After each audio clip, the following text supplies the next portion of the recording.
जी बिस्मिल्लाहिर्रहमानिर्रहीम। आज अभी जो लेक्चर चल रहा है वो 9th क्लास केमिस्ट्री और चैप्टर नंबर जो है लास्ट चैप्टर नंबर 8 जो है केमिकल रिएक्टिविटीज, ये हमारा आज का जो है चैप्टर होगा। पेज नंबर है 138 139 पेज है जिसको आपने आज हम डिस्कस करेंगे।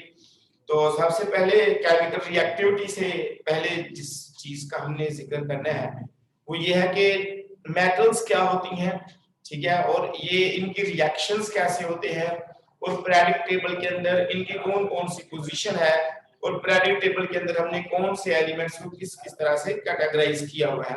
उससे पहले हम जरा उनकी रिएक्टिविटी से पहले हम ये देख लेते हैं। तो सबसे पहले ये देखना है कि मेटल्स क्या होती हैं।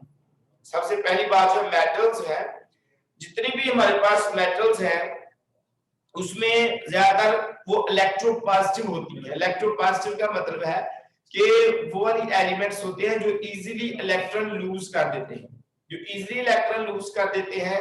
और ज्यादा इलेक्ट्रॉन जब लूज करेंगे तो वो उस पे पॉजिटिव चार्ज आ जाएगा, उसको हम इलेक्ट्रोपॉजिटिव का नाम दे देंगे।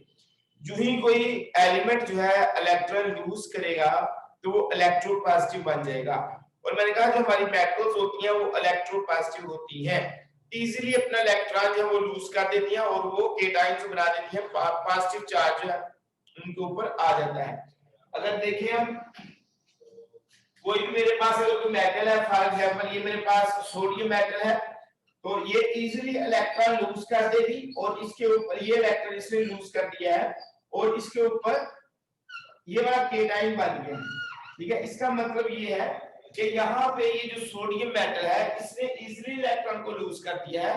इलेक्ट्रॉन लूज करने के बाद ये क्या बन गई है, पॉजिटिव चार्ज यानी केटाइंस बन गई है। तो अब इसी की बेस पे हमने मुख्तलिफ जितने भी मेटल्स हैं इनको हमने मुख्तलिफ कैटेगरी में डिवाइड किया है।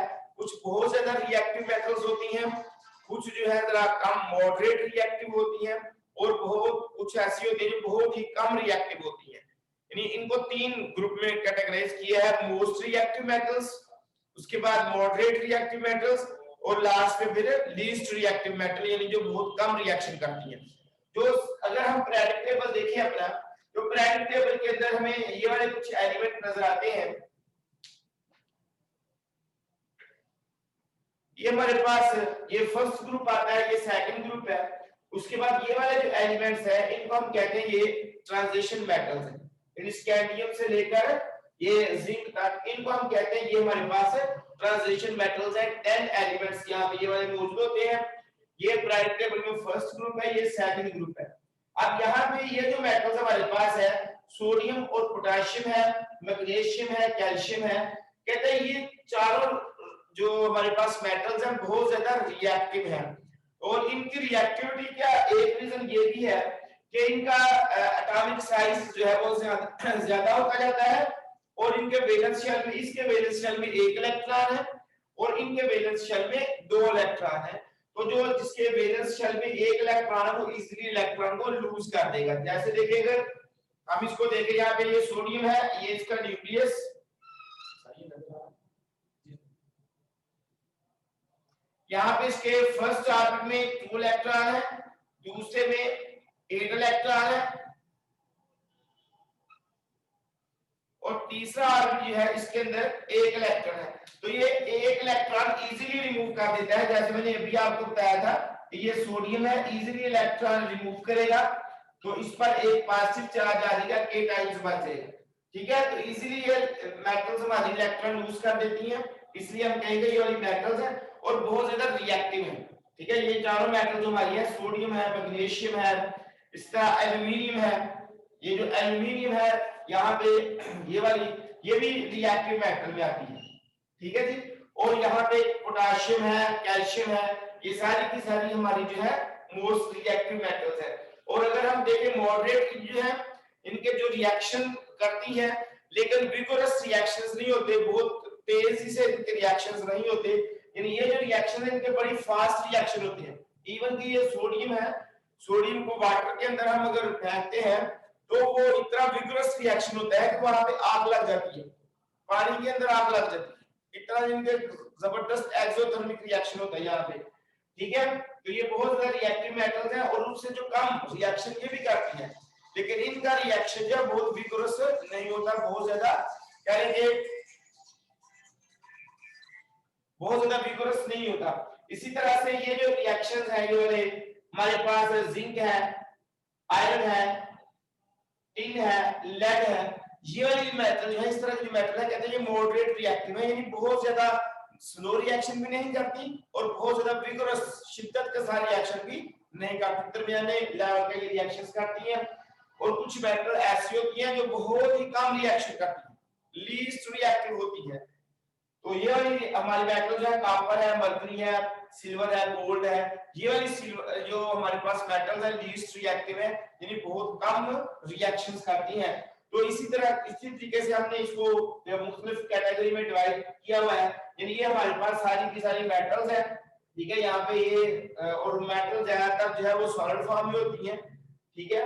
ये lithium, sodium, potassium, beryllium, magnesium, calcium, scandium और यहाँ सारी यहाँ तक जिंक तक जो है सारी की सारी जो है ये मेटल्स है। अब यहाँ पे ये बोरान है, एल्यूमिनियम है, गैलियम है, इसी तरह से कार्बन है, सेलेनियम है, जर्मेनियम है, उसी तरह से ये नाइट्रोजन फैमिली है, ऑक्सीजन फैमिली है और ये वाली हैलोजन्स फैमिली है।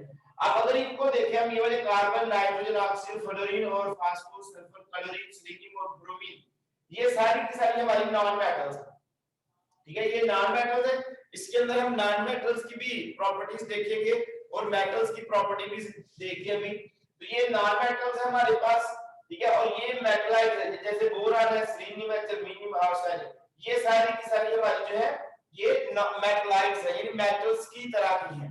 मेटल्स, इनको प्योर मेटल नहीं हम कह सकते, लेकिन मेटल की तरह की है, इस वजह से इनको हम मेटलाइट्स का नाम देते हैं। तो ये पीरियोडिक टेबल के हवाले से इनको हमने तीन ग्रुप में डिवाइड किया हुआ है। एक हमारे पास मेटल्स है, नॉन मेटल्स है और मेटलाइट्स है। ये मेटल्स है हमारे पास, ठीक है। ये वाली जो राइट साइड पे है पीरियोडिक टेबल के राइट साइड पे, ये नॉन मेटल्स है और इसके अंदर कुछ मेटल्स ऐसे हैं जो कि मेटलाइट्स हैं। और अगर इनकी रिएक्टिविटी के हवाले से देखें, क्योंकि हमने केमिकल रिएक्टिविटी को भी डिस्कस करना है, अगर रिएक्टिविटी के हवाले से देखें तो फिर भी हमने इसको तीन ग्रुप में डिवाइड किया हुआ है कि जो बहुत ज्यादा रिएक्शन करती हैं, एक वो मेटल्स हैं, एक बहुत कम मॉडरेट रिएक्शन करती हैं और एक बिल्कुल ना होने के बराबर यानी बहुत कम रिएक्शन करती हैं। तो इस तरीके से हम इनको ग्रुप में डिवाइड करते हैं। अब हम इनकी देखते हैं कि इनकी प्रॉपर्टीज क्या है। प्रॉपर्टीज के हवाले से देखते हैं कि मेटल जो है, सबसे पहले अगर इनकी बात करते हैं मेटल जो है, तो मैंने बताया कि ज्यादातर मेटल जो है, सारी की सारी हमारी मेटल जो है वो सॉलिड फॉर्म में होती है। All metals exist in solid form. ये जो मैं आपको बताया ये फिजिकल प्रॉपर्टीज में है इसकी, देखने में हमें सॉलिड फॉर्म में लग रही है, ठीक है, फिजिकल प्रॉपर्टी है, सॉलिड फॉर्म में होंगी। उसके बाद इनके मेल्टिंग ज़ाहिर सॉलिड है तो इनके मेल्टिंग और बॉइलिंग पॉइंट है वो हाई होंगे, ठीक है, हाई बॉइलिंग और मेल्टिंग पॉइंट होंगे। और जितनी भी हमारे पास मेटल्स है, इसी तरह से इनके जो मेटल्स है इनके अंदर एक खास किस्म की मखसूस चमक होती है, इसको हम पॉलिश वगैरह भी कर सकते हैं, ठीक है। मेटालिक लस्टर इनके अंदर मौजूद है और जब हम इसको काटते हैं तो इसकी जो सरफेस है वो शाइनी सरफेस भी होती है, ठीक है। तो वो कहता है ये वाली चीजें जो है ना ये इसके अंदर डिस्कस हम करेंगे। तो उसके बाद ये मेटल जो हमारी ये मेलिएबल भी है और डक्टाइल भी है। मेलिएबल का मतलब ये है कि हम उनको हैमर के साथ कूट कर उनको शीट्स हम उनको बना सकते हैं, ठीक है। इनके शीटें उसकी बन जाती है, जैसे डोर भी है, आपने देखे वो शीट एक बड़ी होती है ना, लोहे की शीट बड़ी होती है, ठीक है। तो उसको हम उसका मतलब शीट में कन्वर्ट कर सकते हैं, या फिर हम उसको डक्टाइल का मतलब उसकी वायर्स बना सकते हैं, तारें लंबी लंबी उसकी तारें बन सकती हैं, ठीक है। जैसे बिजली की तारें हैं या दूसरी कॉपर की तारें मौजूद हैं, ठीक है। इसी तरह से सिल्वर की है, तो ये सारी तारें भी हम बना सकते हैं। इस प्रॉपर्टी को हम कहते हैं डक्टिलिटी। और वो जो प्रॉपर्टी है जिसे हम क्या कहते हैं, उसको हैमर के साथ शीट्स में कन्वर्ट किया जा सकता है, उसको हम कहते हैं मेलिएबिलिटी। यानी इसका मतलब ये है कि जितने भी मेटल्स हैं मेलिएबल भी हैं और डक्टाइल भी हैं, उनसे हम शीट्स भी बना सकते हैं और उनके हम वायर्स भी बना सकते हैं। इसके अलावा अगर हम मेटल्स को देखें तो चूंकि इनका साइज बड़ा होता है, साइज बड़ा होने की वजह से attraction between nucleus and outer most electron जो है वो कम होती है। कम होने की वजह से ये फ्री इलेक्ट्रॉन जो है इजीली अवेलेबल होते हैं, और फ्री इलेक्ट्रॉन इजीली अवेलेबल होने की वजह से इजीली इसमें से इलेक्ट्रिसिटी पास हो सकती है। तो हम यूं कहेंगे कि जितनी भी हमारे पास मेटल्स है वो इलेक्ट्रिसिटी की कंडक्टर होती हैं, यानी उसमें से करंट जो है वो इजीली पास हो सकती है। इसके अलावा अगर चूंकि सॉलिड है, सॉलिड डेफिनेटली सॉलिड की डेंसिटी ज्यादा होती है। अगर गैसेस की हम बात करेंगे तो सबसे कम डेंसिटी जो है वो गैसेस की है। अगर उससे ज्यादा देखेंगे लिक्विड्स की डेंसिटी उससे ज्यादा है, और सॉलिड जो है उनकी डेंसिटी सबसे ज्यादा होगी। और जितने जैसे बात की कि मेटल जो है मेटल्स है ही सारी सॉलिड, तो सारी सॉलिड तो डेफिनेटली इनकी डेंसिटी भी सबसे ज्यादा होगी as compare to other elements. तो इनकी जो है ना कहेंगे डेंसिटी भी ज्यादा है जितनी भी हमारे पास मेटल्स है। इसी तरह से यो मेटल्स है ये सॉलिड है, सॉलिड मीन हार्ड है, ठीक है, हार्ड भी हार्डनेस जो है वो भी इनके अंदर मौजूद है। इसका मतलब ये भी एक इनकी फिजिकल प्रॉपर्टी है। तो ये जितनी भी हमने इसकी 6-7 प्रॉपर्टीज पढ़ी हैं ये सारी की सारी इसकी फिजिकल प्रॉपर्टीज है, ठीक है। और इसके बाद अगर हम इनकी केमिकल प्रॉपर्टीज देखें तो जो एक मैंने यहाँ पे आपको ये केमिकल प्रॉपर्टी है, ये इजीली इलेक्ट्रॉन लूज कर देते हैं। जैसे हमने ये देखा था सोडियम जो है इसके पास वैलेंस शेल में एक इलेक्ट्रॉन है, वैलेंस शेल का मतलब आखिरी शेल में, इसके आखिरी शेल में जैसे मैंने यहाँ पे ये बनाया है कि ये इसका अगर ऑर्बिट हो, ये फर्स्ट ऑर्बिट, सेकंड ऑर्बिट और ये थर्ड ऑर्बिट है, लास्ट वाले में सिर्फ एक इलेक्ट्रॉन है। तो ये एक इलेक्ट्रॉन इजीली लूज कर देगा। जब ये इजीली लूज कर देगा तो के टाइम्स बना देगा, पॉजिटिव चार्ज बना देगा, ठीक है। और ये इसकी कौन सी केमिकल प्रॉपर्टी है। इसी तरह से ये जितनी भी हमारे पास मेटल्स हैं, मेटल आमतौर पे जब मेटल जैसे फिक्स करेंगे वाले हमारे पास सोडियम है इसी की बात करते हैं, जब ये ऑक्सीजन के साथ रिएक्शन करती है तो बेसिक ऑक्साइड्स बनाती है, जैसे सोडियम सोडियम ऑक्साइड Na2O, ठीक है। ये बेसिक ऑक्साइड है। बेसिक ऑक्साइड इसलिए है कि जब इसको वाटर के साथ ट्रीट करवाया जाएगा तो ये बेस बना देगी, ठीक है, अल्कली बना देगी, सोडियम हाइड्रोक्साइड बना देगी, ठीक है। ये जो सोडियम ऑक्साइड है जैसे हम निकाले मेटल ये बेसिक ऑक्साइड बना देती है, यानी ये सोडियम ऑक्साइड जो है अभी फिलहाल आप ना भी करें कोई मसला नहीं, लेकिन आपको बता रहा हूं कि ये इस तरह से ये बेस बना देगी, इसको हम कहेंगे ये बेस है, ठीक है, ये बेस है। तो इस वजह से कहता है ये जो सोडियम है या कोई भी मेटल्स है, ज्यादातर मेटल जो है जब ऑक्सीजन के साथ रिएक्शन करती हैं तो ये हमारे पास क्या बनाती हैं, बेसिक ऑक्साइड्स बनाती हैं। और ये बेसिक ऑक्साइड जो है बेसिक ऑक्साइड जो है ये वाटर के साथ ट्रीट करके फिर बेस बना देंगे, जैसे मैंने आपको छोटी सी एग्जांपल यहाँ पे दी है, ठीक है। इसी तरह से ये जितने भी हमारे पास मेटल्स हैं मोस्टली, तो आपने इनमें से एक को कंसीडर डालें, जैसे सोडियम को हमने यहाँ पे किया हुआ। तो अब अगर आप सोडियम को कंसीडर करते हैं तो ये जब नॉन मेटल के साथ रिएक्शन करती है, जैसे सोडियम है जब ये नॉन मेटल के साथ रिएक्शन करेगी, जैसे क्लोरीन के साथ रिएक्शन करेगी, ठीक है, तो ये सोडियम क्लोराइड यानी ये आयनिक कंपाउंड बनाएगी, आयनिक कंपाउंड, ठीक है। अगर हम इनको देखें तो ये नॉन मेटल मेटल जो है नॉन मेटल के साथ मिलकर आयनिक कंपाउंड बनाती है, ठीक है। जैसे ये सबसे बड़ी एग्जांपल आपके पास सोडियम क्लोराइड की है कि ये आयनिक कंपाउंड है, इसमें एक मेटल मिली है और इसके साथ नॉन मेटल मिली है। इनके मेटल जो है नॉन मेटल के साथ मिलकर आयनिक कंपाउंड्स में कन्वर्ट हो जाती है। और उसके अलावा इनके अंदर जो बॉन्डिंग होती है वो मेटालिक बॉन्डिंग होती है, ठीक है। इनके अंदर जैसे मैंने कहा कि फ्री इलेक्ट्रॉन इजीली अवेलेबल होते हैं। जब फ्री इलेक्ट्रॉन और जब इलेक्ट्रॉन फ्री होते हैं तो ज़ाहिर पीछे जो एटम बच जाता है वो केटाइन बच जाएगा। तो इस तरह से एटम जो केटाइंस है वो और फ्री इलेक्ट्रॉन जो उनके दरमियान एक बॉन्डिंग डेवलप हो जाती है, एक बॉन्ड आपस में डेवलप हो जाता है, जिस वजह से इनके दरमियान फोर्स ऑफ अट्रैक्शन भी बढ़ जाती है, जिसे आपने पहले भी इसकी पिछले चैप्टर में पढ़ा था कि मेटालिक बॉन्डिंग के हवाले से। तो जितनी भी मेटल्स हैं उनके अंदर जो बॉन्डिंग होती है वो मेटालिक बॉन्डिंग होती है, ठीक है, यानी कोवलेंट बॉन्डिंग या आयनिक बॉन्डिंग नहीं होती मेटल्स के अंदर, ठीक है। मेटल के अंदर जो है वो मेटालिक बॉन्डिंग होती है। तो ये भी इसकी एक केमिकल प्रॉपर्टी हो जाएगी। लेकिन अगर हम देखें केमिकल प्रॉपर्टीज में हमने देखा कि ये इलेक्ट्रॉन लूज करके पॉजिटिव चार्ज बना लेती है ऑक्सीजन के साथ मिलकर बेसिक ऑक्साइड बनाती है, उसके बाद नॉन नाइट्रोजन के साथ मिलकर ये आयनिक कंपाउंड बना देती है, और इनके बॉन्ड के इनकी बॉन्डिंग जो है वो कौन सी होती है, मेटालिक बॉन्डिंग, ठीक है, इनके अंदर मेटालिक बॉन्डिंग होती है।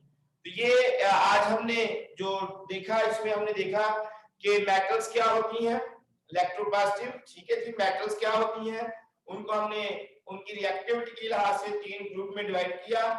उसके बाद हमने इनको, ये हमारे पास वेरी रिएक्टिव, मॉडरेट रिएक्टिव और लीस्ट रिएक्टिव मेटल्स में हमने डिवाइड किया। उसके बाद हमने इनको देखा कि ये 3 ग्रुप में मजीद इसको डिवाइड किया जा सकता है पीरियोडिक टेबल के अंदर जितने भी एलिमेंट्स हैं, मेटल्स में, नॉन मेटल्स में और मेटलाइट्स में, पीरियोडिक टेबल के अंदर जितने भी एलिमेंट्स हैं। उसके बाद हमने मेटल्स की फिजिकल प्रॉपर्टीज देखी और उसके बाद इनकी केमिकल प्रॉपर्टीज देखी, ठीक है। पेपर के हवाले से अगर आप बात करेंगे तो पेपर के हवाले से ये इनकी रिएक्टिविटी के लिहाज से आ जाता है कि मेटल्स का नाम लिख सकता है, एमसीक्यूज में आ सकता है कौन सी मेटल जो है वो लीस्ट रिएक्टिव है, यानी ये सारी रिएक्टिविटी दी होंगी, दरमियान में एक लीस्ट रिएक्टिव दे दी जाएगी तो आपसे पूछा जाएगा, ठीक है, या इसी तरह से कोई पूछी जाएगी रिएक्टिव लीस्ट, ये देख इसमें से एक मोस्ट रिएक्टिव पूछी जा सकती है, ठीक है।